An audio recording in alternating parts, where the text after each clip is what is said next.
Good morning Telangana. నేను మీ ప్రతిష. బులెటిన్ల ముందుగా headlines.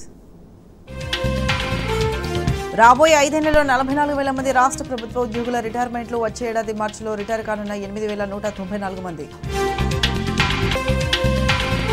ఇవాళ హైదరాబాద్కు రాష్ట్రపతి ద్రౌపది ముర్ము. సాయంత్రం బొల్లారం ప్రాంతంలో ట్రాఫిక్ ఆంక్షలు.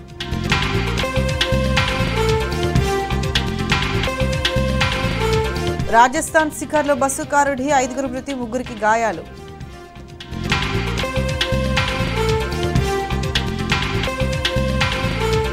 తమిళనాడును ముంచెత్తుతున్న భారీ వర్షాలు. పలు జిల్లాల్లో విద్యా సంస్థలకు సెలవులు.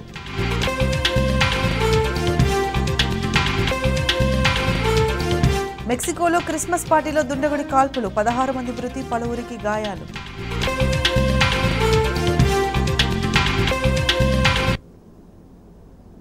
ఇక అప్డేట్ చూస్తే మెక్సికోలో కాల్పులు కలకలం రేపాయి.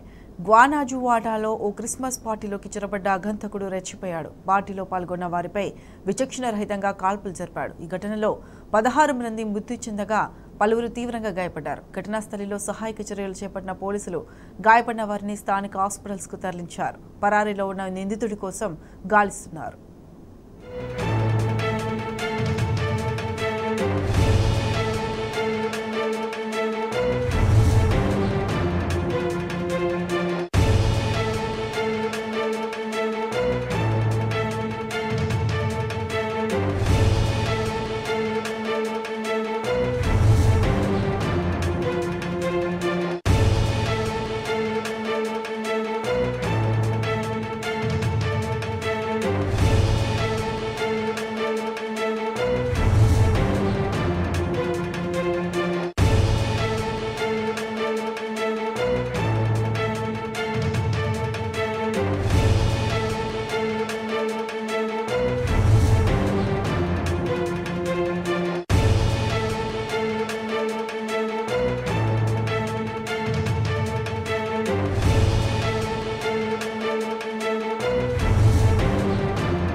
రాజస్థాన్లో ఘోర రోడ్డు ప్రమాదం జరిగింది. సికార్లో ఎదురెదురుగా వస్తున్న బస్సు కారు ఢీకొన్నాయి. ఈ ఘటనలో 5 మృతి చెందగా మరో 3 తీవ్రంగా గాయపడ్డారు. ప్రమాద స్థలిలో సహాయక చర్యలను ముమ్మరం చేసిన పోలీసులు బాధితులను జైపూర్ ప్రభుత్వాసుపత్రికి తరలించారు.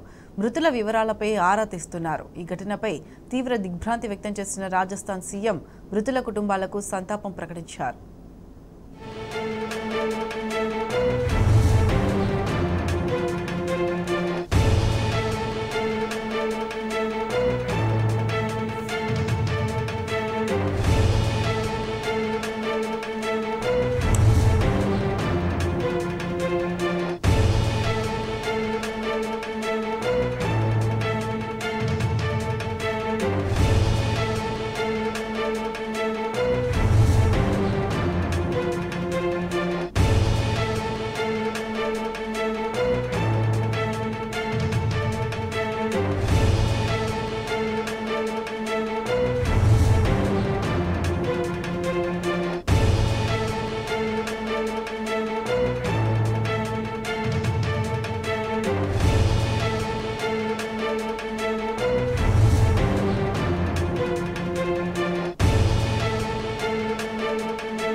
తమిళనాడును భారీ వర్షాలు ముంచెత్తుతున్నాయి. మొన్నటి కుండపోత వర్షాల నుంచి కోలుకోకముందే అతి భారీ వర్షాలు కురుస్తున్నాయి. ఎడతెరిపి లేకుండా కురుస్తున్న వర్షాలతో కన్యాకుమారి, తిరునల్వేలి, తూత్తుకుడి, టెన్కాసి జిల్లాలు అతలాకుతలమవుతున్నాయి.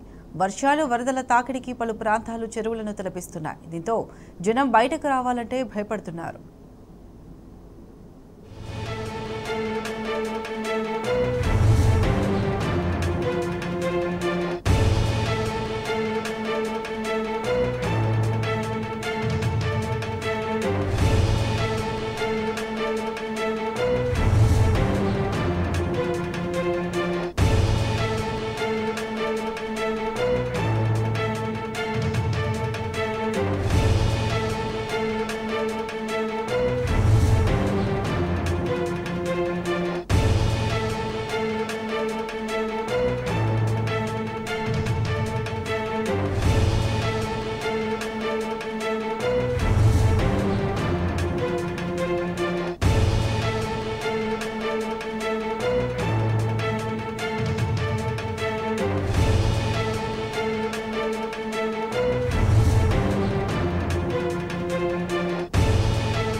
వర్ష బీభత్సంతో పలు జిల్లాల్లో జనజీవనం అస్తవ్యస్తమైంది. వాగులు కాలువలు పొంగి పొర్లుతున్నాయి.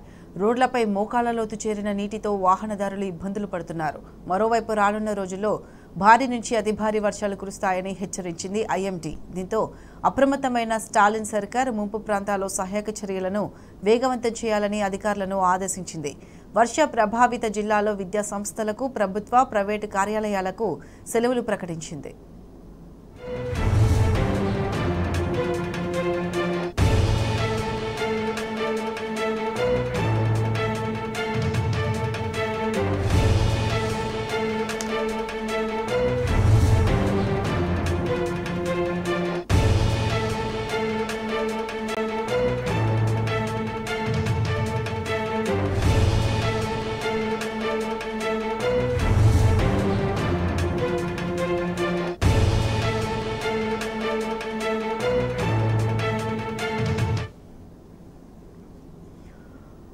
హిమాలయ పర్వతాలను తలపించే విధంగా వెంకటేశ్వర స్వామి కొలువై ఉన్న సప్తగిరులను పొగమంచు కప్పేసింది. దట్టమైన అడవి ప్రాంతాల్లో పొడవాటి చెట్లు ఒకవైపు, చల్లటి గాలులు వీస్తూ ఘాట్ రోడ్లో మేఘాలే చేతికి అంది వచ్చినట్లుగా యాత్రికులకు జీవితంలో మర్చిపోలేని ఉల్లాసాన్ని కలిగిస్తున్నాయి. ఇటీవల మిచాంగ్ తుఫాన్తో ఎడతెరిపి లేకుండా కురిసిన వర్షానికి ఏడుకొండలోని జలాశయాలు పూర్తిగా నిండుకుండలా మారింది. శేషాచలం అటవీ ప్రాంతం నుండి జాలువారే నీటి జలపాతాలు ఒకవైపు భక్తులను మంత్రముగ్ధులను చేస్తుంటే, గత 2 రోజులుగా తెల్లటి పొగమంచు తిరుమల గిరులను మింగినట్లు తలపిస్తుంది.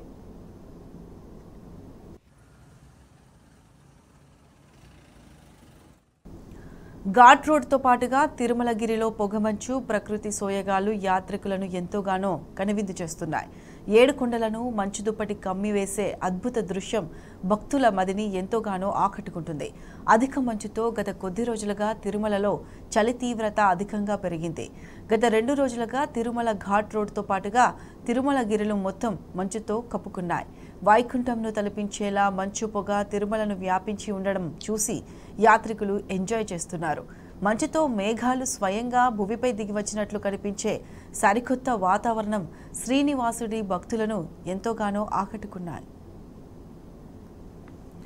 ప్రధానంగా 2వ ఘాట్లోని 9 మైలు నుండి మొదటి ఘాట్ రోడ్డులోని 7వ మైలు వరకు మంచు దుప్పటి కప్పేసింది.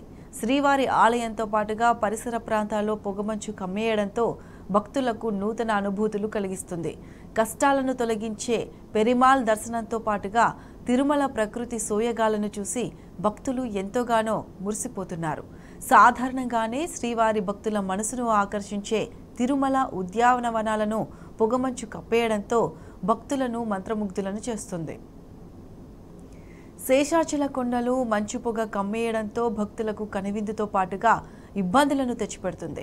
మంచు పొగ కారణంగా ఎదురుగా వచ్చే మనుషులే కాదు, వాహనాలు సైతం కనిపించని పరిస్థితి నెలకొంది. దీంతో యాత్రికులకు అవస్థలు మాత్రం తప్పడం లేదు.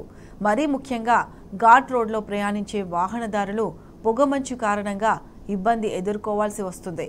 ముందు వెళ్లే వాహనాలు కనపడగా వాహన ప్రయాణం కష్టతరంగా మారింది. నుంచి కూడా మొత్తం పొగ మంచుతో అల్లుకుపోయి ఉంది ఇక్కడంతా. ఇది చూస్తుంటే నార్త్ ఇండియాలో కులు మనాలి టైప్లో ఇక్కడ చాలా బాగా ఉన్నది. అసలు ఒక నిమిషం మంచు పడుతుంది, ఒక నిమిషం వర్షం పడుతుంది. చాలా మంచిగా ఎంజాయ్ చేయొచ్చండి ప్లేస్. ఇక్కడ చాలా బాగుంది. ఇట్లాంటి పరిస్థితి ఇంతకుముందు ఎప్పుడు తిరుపతిలో మేము చూడలేదు. ఇదే ఫస్ట్ టైం చూడడం జరుగుతుంది. ఇది వెదర్ అయితే చాలా బాగుంది. మొత్తము స్నో, ఇలా ఒక ఫాగింగ్ మొత్తం లెక్క కాశ్మీర్, మళ్ళీ ఊటీ, కొడైకెనాల్ ఎట్లుంటుందో సేమ్ అదే ఇది ఉంది. కానీ చాలా పబ్లిక్ అయితే చాలా ఎంజాయ్ చేస్తారు. ఈ వాతావరణం చాలా అద్భుతంగా అనిపిస్తుంది. కొడైకెనాల్ ఏదో ఊటీ వెళ్ళిన ఫీలింగ్ ఏర్పడుతుంది. మేము 300 దర్శనం తీసుకున్నాము. దీనివల్ల కొంత క్లౌడ్ కూడా బాగా ఎక్కువ ఉంది. మాకు ఒక 3.5-4 అవర్స్ దర్శనంకి టైం పట్టింది. చాలా అద్భుతంగా ఫీల్ అయితే బాగుందండి. వస్తూ ఉంటే కూడా ఆ కొండల నుంచి వస్తూ ఉంటే కూడా మేము ఎక్కడో హిమాలయాల్లో ఉన్నట్టుగా ఫీలింగ్ అయితే అనిపించింది. చాలా బాగుంది. దైవ దర్శనం నిమిత్తం రావడం జరిగింది. మేము తెలంగాణ నుండి వచ్చాం. దైవ దర్శనం చేసుకున్న తర్వాత బయటకు వచ్చిన తర్వాత మాకు ఊటీ, కొడైకెనాల్లో ఉన్న ఫీలింగ్, ఆ అనుభూతి ఏర్పడుతుంది. ఇప్పుడు బ్రహ్మాండంగా ఉంది. ఇక్కడ వెదర్ చూసినట్టయితే అమెరికా అధ్యక్షుడు జో బైడెన్ కు త్రుటిలో ప్రమాదం తప్పింది. ఆయన కాన్వాయ్ను గుర్తు తెలియని వ్యక్తి ఢీకొట్టారు. ఈ ఘటనలో బైడెన్ సురక్షితంగా బయటపడ్డారు. డెల్వేర్లోని క్యాంపెయిన్ హెడ్ క్వార్టర్ నుంచి బైడెన్ బయటకు వస్తుండగా కాన్వాయ్లోని ఓ వాహనాన్ని ఢీకొట్టాడు. దీంతో భారీ శబ్దం వచ్చింది. వెంటనే అప్రమత్తమైన భద్రతా సిబ్బంది ఆయన్ను అక్కడి నుంచి తరలించారు. బైడెన్కు కేవలం 130 మీటర్ల దూరంలో ఈ ఘటన జరిగింది. నిందితుడిని అదుపులోకి తీసుకుని విచారణ చేపట్టారు పోలీసులు.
Telugu Bigg Boss 7 season winner Pallavi Prashanth, runner up Amardeep అభిమానుల మధ్య గొడవ జరిగింది. అన్నపూర్ణ స్టూడియో దగ్గర ఫ్యాన్స్ హంగామా సృష్టించారు. అటుగా వెళ్తున్న బస్ అద్దాలు ధ్వంసం చేశారు. దీంతో లాఠీచార్జ్ చేశారు పోలీసులు.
హైదరాబాద్లోని పలు పబ్బుల్లో సోదాలు నిర్వహించారు పోలీసులు. జూబ్లీహిల్స్ రోడ్ నెంబర్ 10, 36, 45లోని పబ్బుల్లో ఆకస్మిక సోదాలు చేపట్టారు. డ్రగ్స్, గంజాయి అమ్మకాలపై దృష్టి సారించారు పోలీసులు.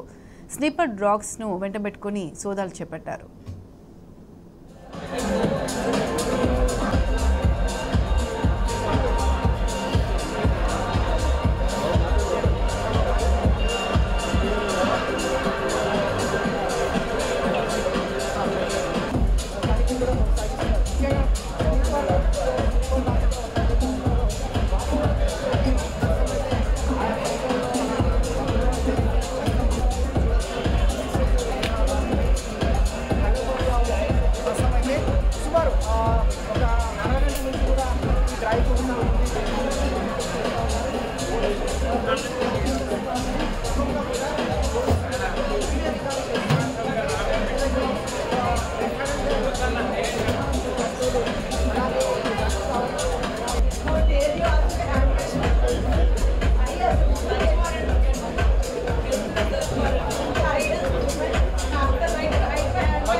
రిటైర్మెంట్ వయసును తెలంగాణ తొలి ముఖ్యమంత్రి కేసీఆర్ 61 ఏళ్లకు పెంచడంతో నిలిచిపోయిన పదవి విరమణలు ఈ ఏడాది నుంచి చురుకనున్నాయి. వచ్చే 5 ఏళ్లలో 44,000కు పైగా ఉద్యోగుల పదవి విరమణలు జరగనున్నట్లు తెలుస్తుంది. వచ్చే మార్చిలో 8,194 మంది రిటైర్ కానుండగా 2024 నుంచి ఏటా 8 నుంచి 9,000 మంది పదవి విరమణ కానున్నట్లు ప్రభుత్వ వర్గాలు తెలిపాయి. ప్రభుత్వ ఉద్యోగులతో పాటు సింగరేణి కార్మికులు కూడా రిటైర్ కానున్నారు.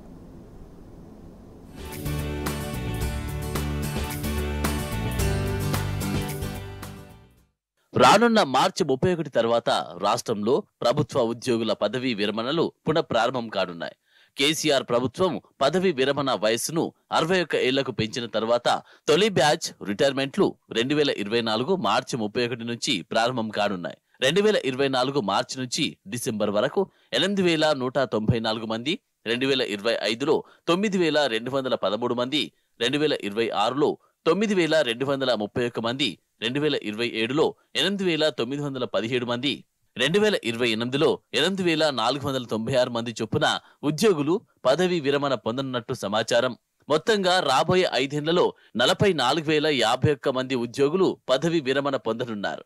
రాష్ట్రంలో మొత్తంగా 3.5 లక్షల ఉద్యోగాలున్నాయి. అంటే 10% పైగా ఉద్యోగులు రాబోయే రోజుల్లో పదవీ విరమణ పొందనున్నారు.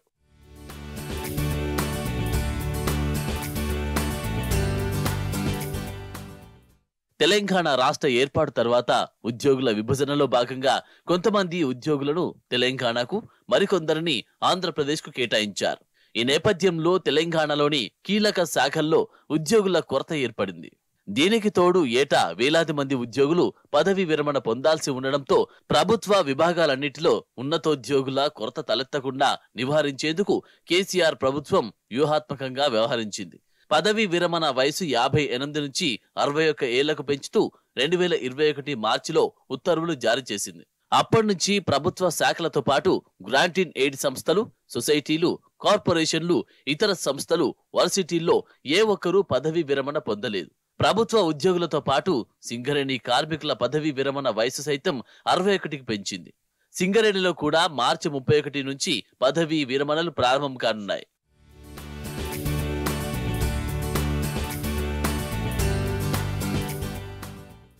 ఉద్యోగుల వయోపరిమితి పెంపు తెలంగాణతో పాటు 20 రాష్ట్రాల్లో అమల్లో ఉంది. మధ్యప్రదేశ్లో అత్యధికంగా 62 ఏళ్ల వయోపరిమితిని అమలు చేస్తుండగా ఆ తర్వాతి స్థానంలో తెలంగాణలో 61 ఏళ్లుగా ఉన్నది. పశ్చిమ బెంగాల్లో మెడికల్ ప్రొఫెసర్లకు 65 ఏళ్లు, డాక్టర్లకు 62 ఏళ్లు, ఇతర ఉద్యోగులకు 60 ఏళ్ల వయోపరిమితిని అమలు చేస్తున్నారు. ఏపీ, త్రిపుర, కర్ణాటక, అస్సాం, బీహార్, మేఘాలయ, ఛత్తీస్గఢ్, నాగాలాండ్, గుజరాత్, ఉత్తరాఖండ్, యూపీ, అరుణాచల్ ప్రదేశ్, మిజోరం, పంజాబ్, ఒడిశా, రాజస్థాన్లో 60 ఏళ్లు ఉండగా తమిళనాడులో 59 ఏండ్ల వయోపరిమితిని వర్తింపజేస్తున్నారు. హర్యానా, హిమాచల్ ప్రదేశ్, కాశ్మీర్, మహారాష్ట్ర, గోవాలో 58 ఏండ్లు, కేరళ, జార్ఖండ్లో 56 ఏళ్లుగా విరమణ వయస్సు అమలవుతున్నది.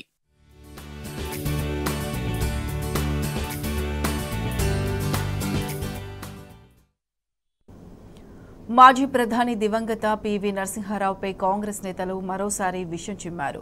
పివి మరణించి 2 దశాబ్దాలు గడుస్తున్నా కాంగ్రెస్ నేతలు అబద్దాలు ప్రచారం చేస్తూనే ఉన్నారు. దేశానికి ప్రధానిగా సేవలందించిన కాంగ్రెస్ ఎలాంటి గుర్తింపు ఇవ్వకపోగా ఆయనపై తప్పుడు ప్రచారం చేయడంపై కుటుంబ సభ్యులు ఆవేదన వ్యక్తం చేశారు.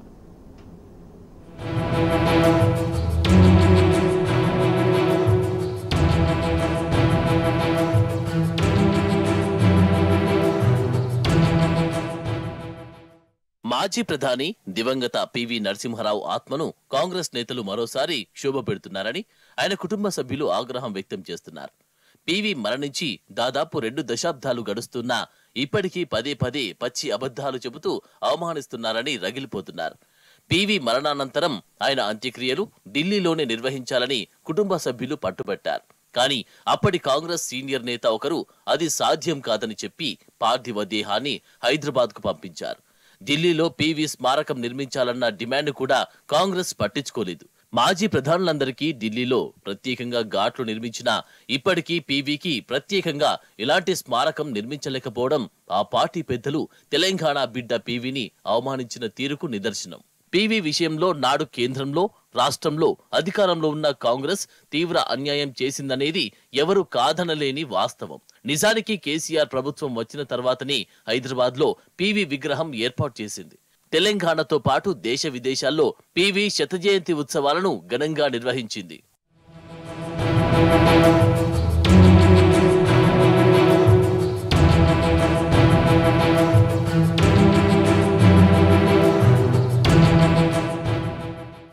Congress MLC Jeevan Reddy assembly media point వద్ద చేసిన వ్యాఖ్యలు తీవ్ర వివాదాస్పదమయ్యాయి.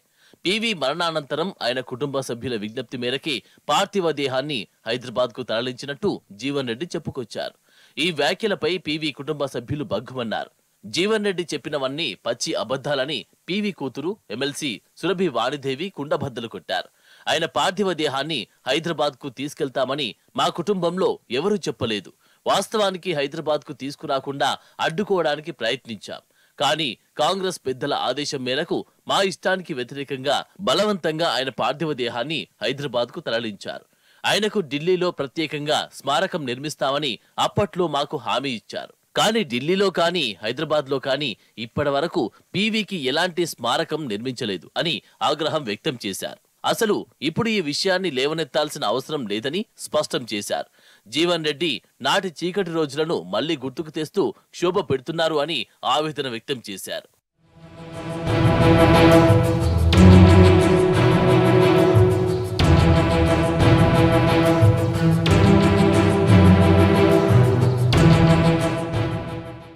పివి కుటుంబ సభ్యులు జీవన్ రెడ్డి వ్యాఖ్యలను తీవ్రంగా తప్పుపడుతున్నారు. చేసిన తప్పును ఒప్పుకొని క్షమాపణ చెప్పాల్సింది పోయి కుటుంబ సభ్యుల ఒత్తిడి మేరకే హైదరాబాద్కు తరలించారని చెప్పడం ఎంతవరకు సమంజసం?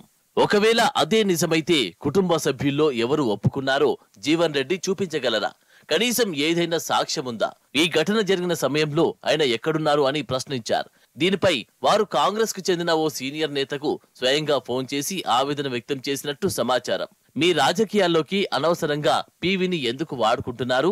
దాదాపు 2 దశాబ్దాల తర్వాత ఆయన పరువు ఎందుకు తీస్తున్నారు అంటూ మండిపడ్డారని తెలిసింది.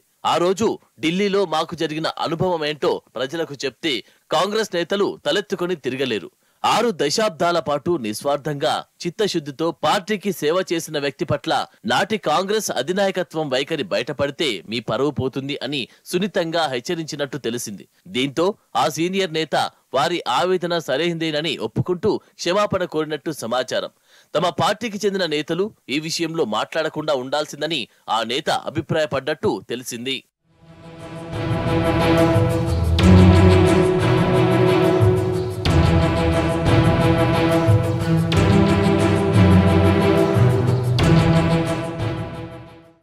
విభజన హామీలపై కాంగ్రెస్ ఏనాడు మాట్లాడలేదన్నారు ఎమ్మెల్సీ దేశపతి శ్రీనివాస్.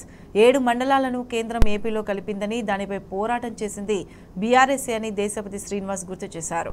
పోరాట సమయంలో కాంగ్రెస్ వాళ్ళు లేరు కానీ అనుభవించే సమయానికి కాంగ్రెస్ వాళ్ళు వచ్చారని ఎద్దేవా చేశారు. ఎమ్మెల్యే హరీష్ రావుపై ఎమ్మెల్సీ జీవన్ రెడ్డి చేసిన వ్యాఖ్యలను ఖండించారు దేశపతి శ్రీనివాస్. స్థలం ఏది కూడా అక్కడ ప్రతి ప్రధానమంత్రికి ఒక స్మారక స్థలం ఉన్నప్పుడు పివి నరసింహారావు గారికి ఎందుకు లేదు అని అడిగారు. దీనికి మీకెందుకు ప్రేమ అని అడుగుతున్నారు జీవన్ రెడ్డి గారు. నిజానికి బీఆర్ఎస్ ప్రభుత్వం పివి నరసింహారావు గారి 100వ జయంతిని సంవత్సరం పాటు నిర్వహించింది. అప్పుడు అడగాలి కదా జీవన్ రెడ్డి గారు మీకెందుకు ప్రేమ అని. అప్పుడు అడగలేదు. ఒక తెలంగాణ బిడ్డగా ఆయనను గౌరవించారు కనుక ఆయనకు జరిగిన అవమానం అది తెలంగాణ ఆత్మగౌరవం మీద దాడి అని చెప్పి హరీష్ రావు గారు అభిప్రాయపడ్డారు. అందుకని ఆ ప్రశ్న అడగవలసి వచ్చింది. ఇంకొక మాట కూడా అన్నారు ఆయన, సీలేరు ప్రాజెక్టు పోవడానికి కానీ 7 మండలాల్ని మోడీ ప్రభుత్వం ఫాసిస్టు తత్వంతో లాక్కోవడానికి కానీ కారణం కేసీఆర్ గారే అన్నారు. చాలా విచిత్రమైనటువంటి స్టేట్మెంట్. 7 మండలాలను లాక్కున్నందుకు బంధకాలు ఇచ్చింది కేసీఆర్ గారు. మీరు ఏం పోరాటం చేశారు జీవన్ రెడ్డి గారు? కాంగ్రెస్ పార్టీ ఏం పోరాటం చేసింది? అప్పుడు ఒక 80-90 మంది ఎంపీలు ఉన్నారు కాంగ్రెస్కి పార్లమెంట్లో. 7 మండలాలను గుంజుకుంటే ఇది అన్యాయం అని పార్లమెంట్లో ఎందుకు కాంగ్రెస్ పార్టీ గట్టిగా మాట్లాడలేదు? ఎందుకు నిలదీయలేదు? రాజ్యసభలో ఆ ఆర్డినెన్స్ను ఎందుకు వ్యతిరేకించలేదు? రాజ్యసభలో కనుక ఆమోదించకపోతే ఆ 7 మండలాలను గుంజుకోగలిగేవాళ్ళ? అప్పుడు మీకు సంఖ్యాబలం ఎక్కువ ఉంది పార్లమెంట్లో. బీఆర్ఎస్ నుంచి ఎవరున్నారు పార్లమెంట్లో?